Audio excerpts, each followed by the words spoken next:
Oi, gente, tudo bem? Nós vamos agora começar a trabalhar com ótica geométrica. Preste atenção.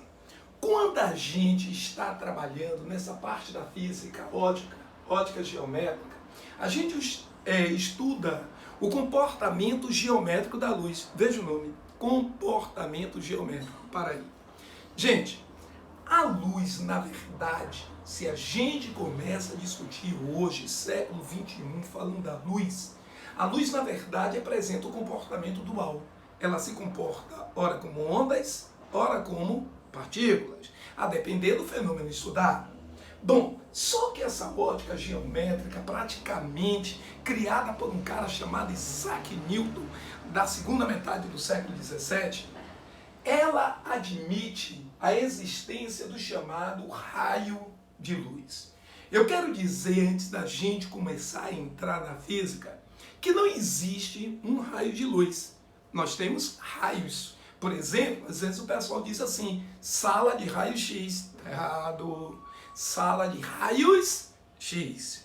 Um raio, segundo Newton, é um segmento geométrico que representa graficamente a direção e o sentido de propagação da luz. Mas esse raio, ele só tem existência geométrica. Ele na prática não existe. Aí às vezes o pessoal diz assim, poxa, se ele não existe, não vamos estudar. De jeito algum. Ele representa justamente um modelo para ótica geométrica e funciona muito bem. Tanto que funciona muito bem que a ótica está aí e vai utilizar em vários ramos de nossa vida. A medicina, na correção, por exemplo, de algumas anomalias, digamos, miopia, hipermetropia, astigmatismo e por aí vai indo. Ou, por exemplo, no uso de um poderoso telescópio. Tudo isso a gente está utilizando a ótica geométrica. Então veja bem, geometricamente ou teoricamente, um raio é como se fosse um segmentozinho desse aqui, por exemplo, que atinge os olhos do observador. Bom, se você pergunta, na prática existe um raiozinho desse? Não existe. Na prática existe o quê? Um feixe. Feixe de luz. E o que é isso, feixe de luz? É um conjunto de raios de luz. Esse conjunto de raios de luz pode ser como esse que está aqui, convergente. Isso, nós vamos ver, quando utilizamos uma lupa diante da luz do sol, ela tem de convertir um raio para um ponto, vai ser objeto de nosso estudo. Nós podemos ter um feixe paralelo como esse aqui, digamos, em uma boa aproximação, a luz vindo do Sol atingindo o planeta Terra. Isso. E a gente pode ter um feixe divergente, como, por exemplo, a luz que emana do farol de um carro. Bom, então, na verdade, nós trabalhamos aqui com feixe de luz. Mas, e o corpo que emite a luz? Boa! Esse corpo que emite a luz são chamados de fonte de luz, que pode ser os corpos luminosos, ou chamado de fonte primária, ou os corpos iluminados, chamado de fonte secundária. Então, gente, quer queira, quer seja fonte primária, secundária, corpo luminoso ou iluminado, fonte de luz são corpos que emitem luz. Se for uma fonte primária, ele emite luz que ele produz. É o caso, por exemplo, do Sol, das estrelas, da chama de uma vela, tá certo? E por aí vai indo. Esses corpos são chamados de fonte primária de luz. Bom, ou corpos o quê? Luminosos. A gente pode ter a fonte secundária de luz. A fonte secundária de luz são corpos que emitem luz, mas ele não produz. Ou seja, ele está emitindo ou apenas refletindo a luz que recebeu de outro corpo.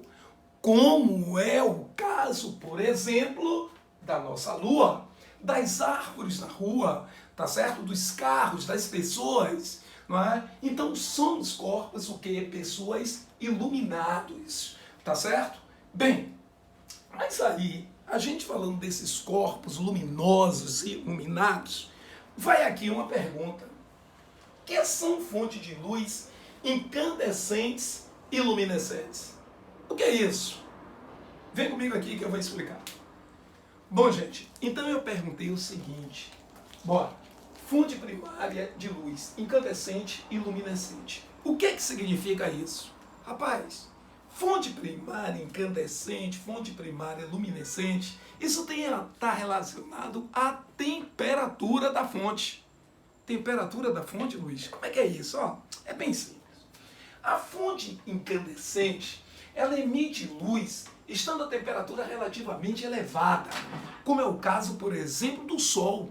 A luz emitida pelo Sol. Imagine, da superfície do Sol, a temperatura vai a mais de 6.000 graus Celsius. No interior, ela vai a mais de 20 milhões de graus. Não é? Imagine. Então você tem aí uma fonte incandescente. Aquelas lâmpadas antigas de filamento, chamada de lâmpadas incandescentes, não é? Refletores utilizados em estádios de futebol, não é? São aqueles refletores incandescentes. Essas fontes, elas emitem luz a temperatura relativamente alta. É o caso de uma fogueira também, é uma fonte incandescente. Agora, gente, eu queria chamar a atenção que esta classificação, ela não é muito fixa, não é rígida. Porque quando eu digo relativamente, vocês sabem que quente e frio são conceitos relativos. Quer ver uma coisa? Se eu tiver, por exemplo, um gelo, temos aqui um gelo. Aí você diz gelo a menos 3 graus Celsius. Pô, tá frio. Pois é, eu aí pego outro gelo a menos 10. Percebeu? Esse daqui passou a estar quente em relação a esse. É isso que eu quero dizer, não é? Que não tem uma coisa rígida. Agora, a fonte iluminescente, não é? Ela emite luz estando a temperatura relativamente baixa. Como assim? É o caso de uma lâmpada de neon, que nós chamamos de lâmpada fluorescente, por exemplo. É o caso de um vagalume, tá certo? Um vagalume também, não é, corresponde a uma fonte luminescente. Sendo que esta fonte luminescente, ela pode ser de duas maneiras. Ela pode ser uma fonte luminescente fluorescente e fosforescente. Preste atenção. Essas duas fontes, a fluorescente e a fosforescente, olha o que acontece. A fluorescente, ela emite luz diante da causa excitadora. É o caso, por exemplo, da lâmpada de neon. Aí você diz assim, e a fonte excitadora? É a DDP. É a corrente que passa pela lâmpada. Ah, na hora que você tira a DDP, deixa de ter corrente e a lâmpada apaga. Percebem? É o caso, por exemplo, de um vagalume associado, por exemplo, à emissão de luz do vagalume, está associado à luciferina. Exatamente, ele aí emite luz. É uma fonte fluorescente. Agora, as fontes fosforescentes são aquelas que emitem luz mesmo depois de tirar da fonte excitadora. Como assim? Vamos lá. É o que acontece com alguns interruptores. Já repararam que tem alguns interruptores, quando apaga tudo, não é? Fica tudo escuro, a gente tem aquela sensação que ele está lá bem aceso. Pois é, gente. Aquilo é uma fonte fosforescente. É o que acontece com alguns adesivos que a gente coloca nos quartos e à noite a gente vê lá ele todos acesos. É o que acontece, por exemplo, com algumas espécies de peixes que habitam no oceano nas regiões bastante profundas. São fontes luminescentes. Tá certo? Agora, uma coisa é importante. Para a gente ter uma fonte, ela pode ser primária, como a gente falou aqui no comecinho da aula, e pode ser secundária. Bom, mas aí é que tá. Essa fonte emitiu a luz vai se propagar. E ela se propaga como? Segura aí a onda que a gente vai continuar falando agora dos meios de propagação da luz. Vem comigo. Bom, gente, repare bem. Então, existem alguns meios que permitem a propagação da luz. Tem outro meio que não permite. Então, vamos ver o que é que significa dizer isso.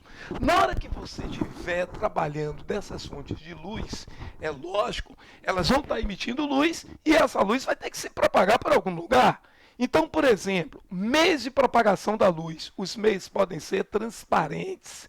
Como assim o meio transparente? É aquele meio que a luz se propaga através dele, de maneira assim, vamos dizer, regular. Ou seja, são meios que você consegue enxergar através deles objetos com nitidez. É o caso do ar que nos cerca. É o caso, por exemplo, do vácuo. É o caso, por exemplo, do vidro comum. Esse vidro comum que se utiliza, por exemplo, em para-brisas de automóveis, que se utiliza em óculos. Então, esses meios são considerados transparentes. Tudo bem? Bom, existem outros meios que permitem que a luz se propague através dele, mas de forma, vamos dizer assim, regular, de maneira que esses meios nos dão uma visão de um objeto, mas uma visão sem nitidez. É o caso quando você enxerga algum objeto através de um vidro fosco, daquele papel chamado papel vegetal, o papel de seda. Então, quando você coloca esses objetos diante dos seus olhos e tenta enxergar, você vê uma imagem distorcida. A imagem perde a nitidez. Esses meios são chamados de translúcidos. E, por fim, existem meios que nós chamamos assim meios opacos. É quando a luz não passa através desses meios. É o caso, por exemplo, do concreto. A gente não consegue enxergar através de uma parede de cimento. Por quê? Porque a luz não passa através desse meio, no caso do cimento. É o caso, por exemplo, da madeira. É o caso, por exemplo, do espelho. O espelho reflete a luz. A luz não atravessa o espelho. Então, esses meios são chamados opacos. Agora, eu gostaria de chamar a atenção de vocês que esta classificação de transparente, translúcido e opaco, ela não pode ser assim rígida. Aí você pergunta, por que não? Digamos que eu falo da água, a água límpida, não é? A água está lá cristalina. Aí você pergunta, a água é um meio transparente, translúcido ou opaco? Depende da quantidade. Como assim? Vamos lá? Se eu pego água cristalina, límpida, e coloco em um copo, realmente dá para a gente ver com nitidez, não é? Através dela. Você tem ali o meio transparente. Mas se eu passo a ter uma quantidade maior de água, numa piscina ou em um lago com a profundidade de 5 metros, mais ou menos, eu já vejo algo lá embaixo, mas já começo a ter uma visão distorcida. Então ela passa a ser um meio translúcido. Mas se eu tenho uma quantidade muito grande de água na região profunda, digamos assim como é o caso do oceano, se transforma no meio opaco. Tudo bem? Então preste atenção que esta classificação ela não é rígida. Beleza? Então nós ficamos por aqui nesse primeiro encontro da gente dessa aula de ótica. Ok, gente? Tchau, tchau.